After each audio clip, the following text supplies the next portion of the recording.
आगे रुक कर लेते हैं उत्तराखंड का, जहां देहरादून से हमारे सहयोगी आदिल पाशा हमारे साथ जुड़ चुके हैं। जी आदिल, ऐसी कौन कौन सी खबरें हैं जो सुर्खियों पर रहेंगी? वहां वक्फ बोर्ड को लेकर क्या कुछ स्थिति देखी जा रही वहां?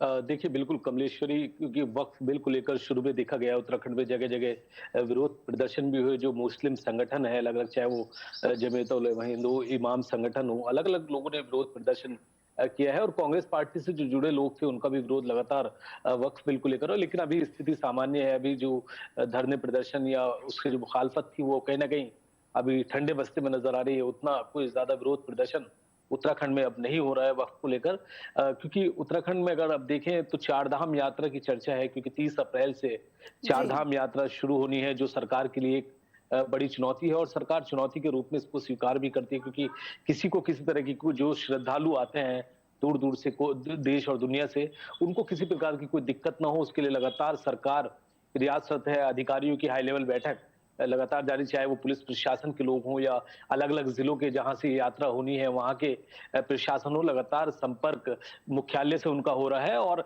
पुलिस की भी हमने पिछले दिखाई थी, हमारी आईजी गढ़वाल जो है, जो नोडल अधिकारी जिनको चारधाम यात्रा का बनाया गया, उन्होंने साफ कहा है कि पुलिस की भी पूरी तैयारी रही है। अलग अलग जो यात्रा है उसको जोन में डिवाइड किया गया है पुलिस की तरफ से, और वहां डीएसपी लेवल के जो अधिकारी है उनको तैनाती दी गई है उसके।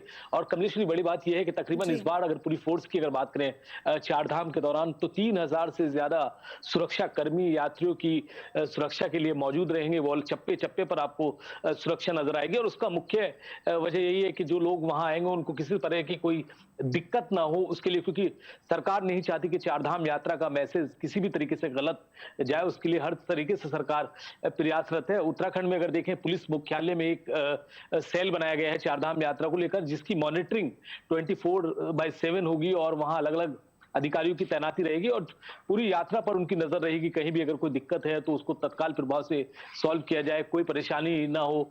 वहीं हमने खबर टीवी 24 पर दिखाई है, आपदा सचिव हैं विनोद कुमार सुमन, उन्होंने भी साफ कहा है, क्योंकि चारधाम यात्रा में अक्सर कुछ रोड ऐसे जो डेंजर जोन भी हैं, रोड ऐसे आ जाते हैं, उनके लिए क्या कुछ तैयारियां है। तो विनोद सुमन से हमारी बात हुई, जो आपदा सचिव हैं, आईएएस हैं, उन्होंने साफ कहा है कि आपदा प्रबंधन ने अपनी पूरी तैयारियां कर ली हैं, और जो जहां जहां डेंजर जोन है या जहां लैंडस्लाइड होती है, ऐसे खतरे की जो जगह है, वहां उनको चिन्हित कर लिया गया है। और जो संबंधित संस्थान है, चाहे वो बॉर्डर रोड ऑर्गेनाइजेशन हो या पीडब्ल्यूडी हो या नेशनल हाईवे हो, उनको उसके बारे में बता दिया गया है। साथ ही ऐसी सभी जगह पर पर्याप्त मात्रा में जेसीबी को रखा जाएगा, क्योंकि कोई अगर इस तरह की स्थिति आती है, कहीं से मलबा आता है, उसको तुरंत हटाया जाए, यात्रा जी। बाधित ना हो, उसकी पूरी तैयारियां आपदा प्रबंधन की तरफ से रहेंगी।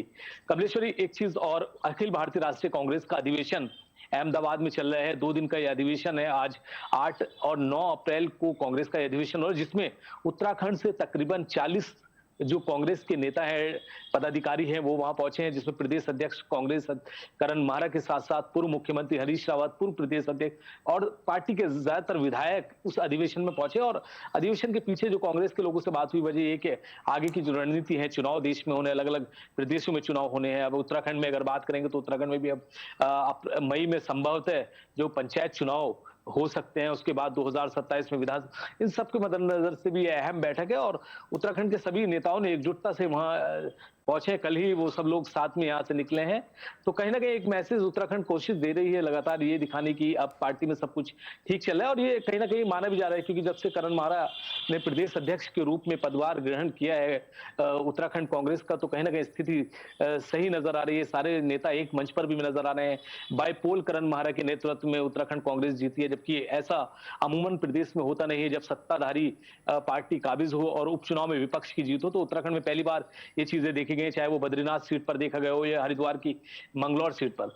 वहीं कमलेश्वरी, मौसम की बात करें तो मौसम जी। अभी उत्तराखंड में भी गर्म शुरू हो गया है। जो मैदानी क्षेत्र है वहां देखें तो अब टेम्परेचर लगातार बढ़ रहा है। गर्मी दिन में ठीक ठाक हो रही है। बारिश की भी कोई संभावना मौसम विभाग की तरफ से नहीं है। तो आने वाले दिनों में बढ़ती गर्मी भी एक चिंता का विषय है। वहीं एक बड़ी समस्या उत्तराखंड में अब पेयजल को लेकर के भी है, क्योंकि अलग अलग नदियां हैं या जो झरने हैं वो सूखते नजर आ रहे हैं। उसको लेकर भी सरकार चिंतित है, और जल स्रोत को दोबारा कैसे जिंदा किया जाए उसके लिए लगातार प्रयास सरकार की तरफ से किए जा रहे हैं। कमलेश्वरी जी, तमाम जानकारों के लिए आपका धन्यवाद। तो हमारे सहयोगी आदिल पाशा जी ने बताया कि कई ऐसी खबरें हैं जो सुर्खियों पर है। वहीं चार धाम यात्रा को लेकर धामी सरकार ने अपनी तैयारियां तेज कर दी हैं और अधिकारियों को भी दिशा निर्देश दिए गए हैं कि यात्रा के दौरान किसी भी यात्री को कोई भी दिक्कतों का सामना ना करना पड़े।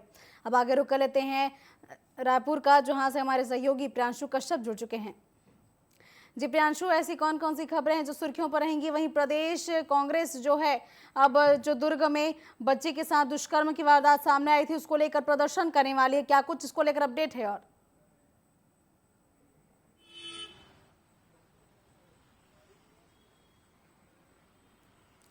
जी प्रियांशु।